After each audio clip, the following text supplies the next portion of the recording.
8'de sağlık kaldığı yerden devam ediyor. Şimdiki konuğumuz diş hekimi Zuhal Oygur. Hoş geldiniz hocam. Merhabalar, hoş bulduk.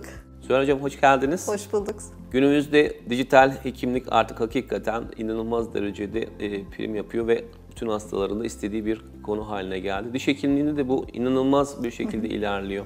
Nedir bu dijital diş hekimliği? Biraz bahseder misiniz? Bu teknolojide birazcık en azından detaylarını bilen bir kişi olarak anlatır mısınız? Dijital diş hekimliği artık teknolojik olarak bilgisayar destekli bütün programlardan faydalanılması anlamına geliyor ve bu programların diş hekimliğine uyarlanması aslında. Bunun içerisinde yeni cihazlar gelişmeye başladı, geliştirildi. Bunlardan birisi ağız içi tarayıcılar.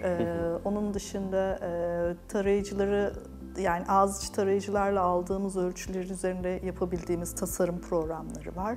Ve sonrasında da yeni bir kron, hastaya kron ya da estetik laminalar ya da IMAX kronlar üretebilmek için CAD/CAM kazıyıcı cihazlarımız var.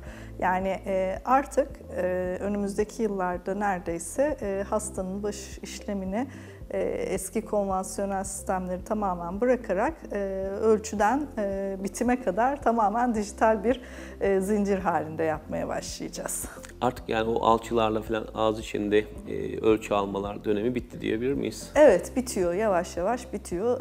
Önümüzdeki dönemde de çok hızlı gelişmeler var. Daha da bitecek diye düşünüyorum. Peki bu dijital diş hekimliği hem hastalara hem de siz diş hekimlilerine bir avantaj sağladı mı hocam? Kesinlikle sağladı. İlk avantajı zaman kazandırıyor bize. Çünkü aldığımız ölçülerle, dijital ölçülerle laboratuvara bunu ulaştırabilmemiz ya da çalışmamız için daha hızlı yani daha kısa sürede bunu tamamlayabiliyoruz. Ürünlerin yani yaptığımız kronların da çalışma süresi çok kısaldı. Aynı zamanda tamamen bilgisayar destekli olduğu için, yani tamamen bir tasarım içerdiği için birebir tamamen uyumlu kronlar üretilmeye başladı. Yani orada eski sistemde, yani ölçü aldığımız sistemde bir takım kaymalar, ufak tefek hatalar olabiliyordu. Onları da artık bertaraf ediyor. Gayet güzel yeni bir sistem. Hem de daha sanki saat bakımından da evet. Hastalara hem de gel git bakımından da daha az süre sanırım, değil mi hocam? Evet, seans süresi azaldı. Kullanılan materyaller de farklılık gösteriyor. Eskiden zirkonyumda şimdi 2 tip zirkonyum çalışıyoruz. Bir altyapı üzerine porselen çalışıyoruz. Bir de monolitik zirkon dediğimiz tamamen zirkonyum kronlar çalışıyoruz. Şimdi dijitalde tamamen monolitik zirkonlar üretmeye başlayabiliyoruz. Bunlar daha dayanıklılığı yüksek olan materyaller. Biraz daha estetiğini geliştirerek daha da uyumlu hale getirmeye çalışıyoruz. Yani daha güzel, yani ben de seviyorum. Peki Zuhal Hocam, bu dijital teknoloji geleceğini nasıl görüyorsunuz? Yani şu an neredeyiz ve nereye kadar daha gidecek sizce? Yani şu an daha yolun çok başındayız. Yani ama çok geniş bir pazar. Yani bizim cihazlarımızın ve ürünlerimizin de arka planda ciddi bir pazar var, çalışması var. Şu an başındayız ama çok hızlı ilerliyor. Yani ben bu kadar tahmin etmiyordum. Kendim de başladıktan sonra buna bu kadar hızlı adapte olabileceğimi düşünmüyordum. Ama gayet hızlı ilerliyor. İlerideki yıllarda bence bazı laboratuvar aşamaları tamamen ortadan kalkabilir ve tamamen birebir hasta hekim arasında özel dizaynlar yapılabilir hale gelecektir ki zaten bunun çalışmaları şu anda da var.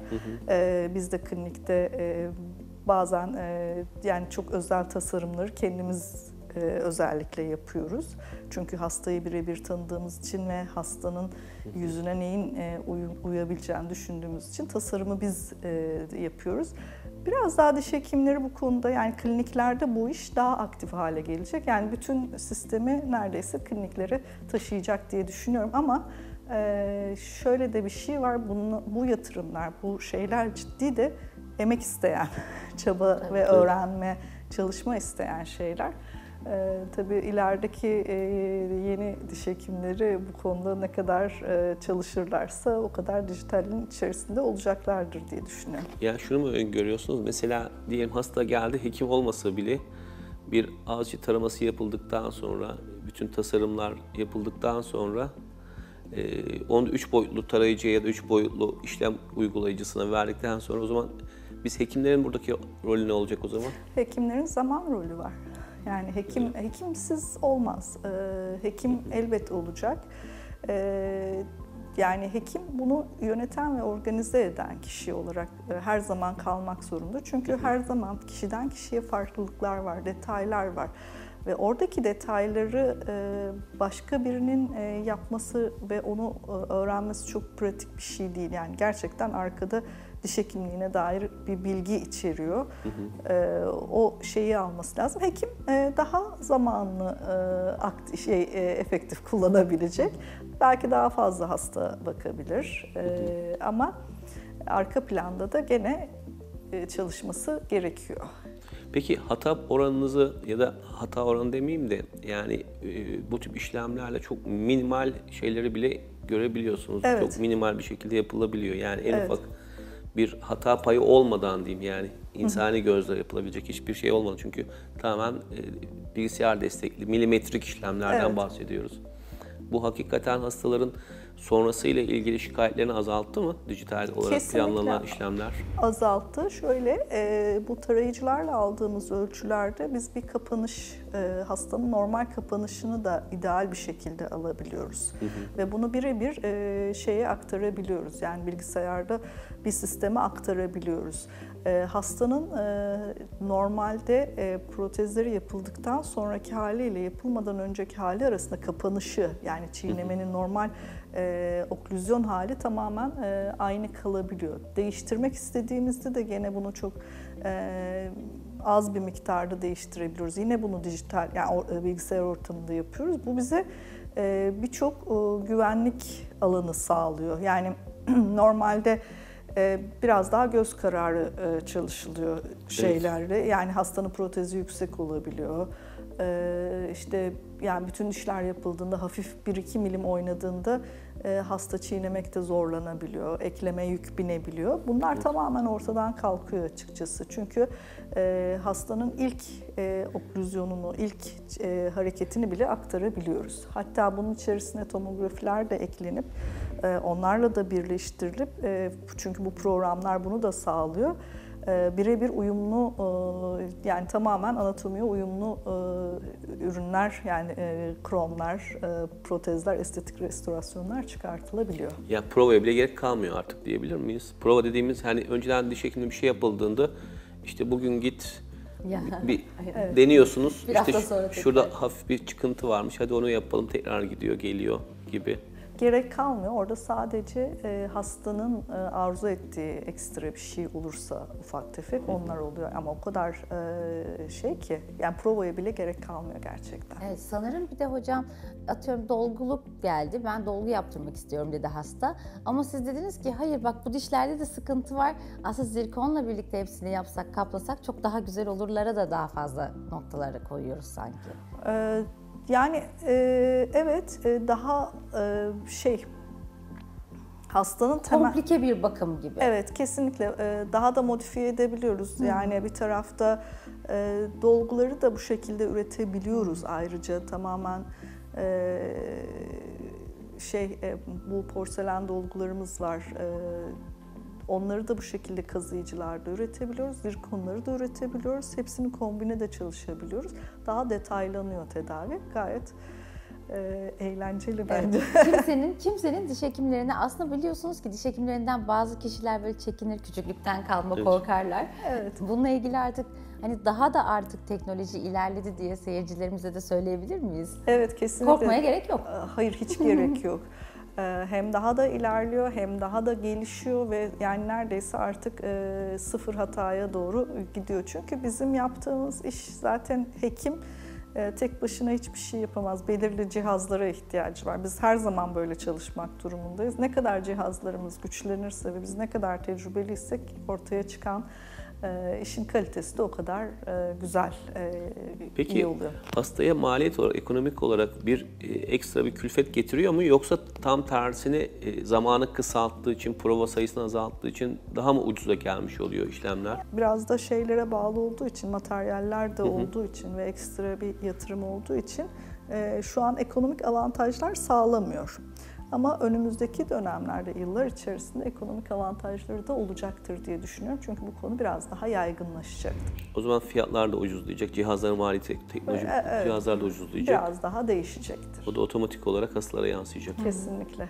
Ama zaman olarak çok daha kayıplarını engellemiş oluyorlar böylece. Tabii çok hem zaman hem kalite. Yani sonuç Daha gayet. uzun kullanabilme. Evet, kesinlikle. Yani bundan diyelim ki 10 yıl önce benzer bir hastanın tedavisi diyelim ki 1-2 ay sürerken şimdi bir haftada mı sonuçlanıyor? Böyle bir oran verecek olsanız.